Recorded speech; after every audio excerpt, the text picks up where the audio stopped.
నాకు ఇచ్చినటువంటి బాధ్యతను నేను నిర్వహించడానికి అదే బీఆర్ఎస్ పార్టీ నుంచి నాకు అనేకమైనటువంటి కట్టుబాట్లు ఎదురవుతూ ఉన్నాయి కాబట్టి ఆ పార్టీ ద్వారా సంక్రమించినటువంటి పదవిని పెట్టుకోవడం అన్నది నైతికత కాదు కాబట్టి ఆ పార్టీ ఇచ్చినటువంటి పదవికి రాజీనామా చేయాలని చెప్పి నిర్ణయం తీసుకున్నాను అధ్యక్ష.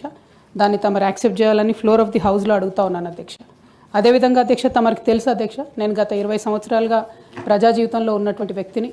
తెలంగాణ ఉద్యమ సందర్భంలో అనేక మంది కేసీఆర్ గారి నాయకత్వం పట్ల, ప్రొఫెసర్ జయశంకర్ గారి నాయకత్వం పట్ల ఇన్స్పైర్ అయ్యి ఎంతోమంది ఉద్యమంలోకి వచ్చినటువంటి వ్యక్తుల్లో నేను ఒకదానిగా ఆనాడు 2006లో ఉద్యమంలోకి వచ్చాను అధ్యక్ష.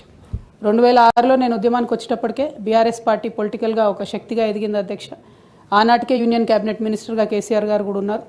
అయినప్పటికీ నేను బీఆర్ఎస్ పార్టీలోకి రాకుండా ఇండిపెండెంట్గా తెలంగాణ జాగృతి అనేటటువంటి సంస్థను స్థాపించి ఆ సంస్థ ద్వారా తెలంగాణ ఉద్యమంలో ఎక్కడైతే గ్యాప్ ఉందో ఆ గ్యాప్ని ఫుల్ఫిల్ చేయడానికి, ముఖ్యంగా మహిళా లోకాన్ని తెలంగాణ ఉద్యమంలోకి తీసుకురావడానికి, యువమిత్రుల్ని తెలంగాణ ఉద్యమంలోకి తీసుకురావడానికి అనేక కార్యక్రమాలు చేపట్టడం జరిగింది అధ్యక్ష.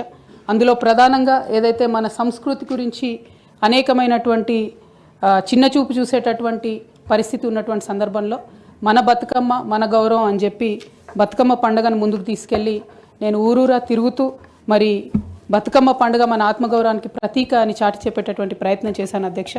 అదేవిధంగా మన చరిత్రకు సంబంధించి 3000 సంవత్సరాల తెలంగాణ చరిత్రను కూడా నేను ప్రత్యేకించి ఒక చారిత్రక బృందాన్ని కూడా పెట్టుకొని మరి పుస్తకాలను కూడా వెలువరించడం జరిగింది అధ్యక్ష. తెలంగాణలో ఉన్నటువంటి చారిత్రక కట్టడాలను పరిరక్షించడానికి, ఆ కట్టడాల చుట్టూ ఉన్నటువంటి చరిత్రను కూడా నేను నిక్షిప్తం చేయడానికి చేయని ప్రయత్నం అంటూ లేదు అధ్యక్ష.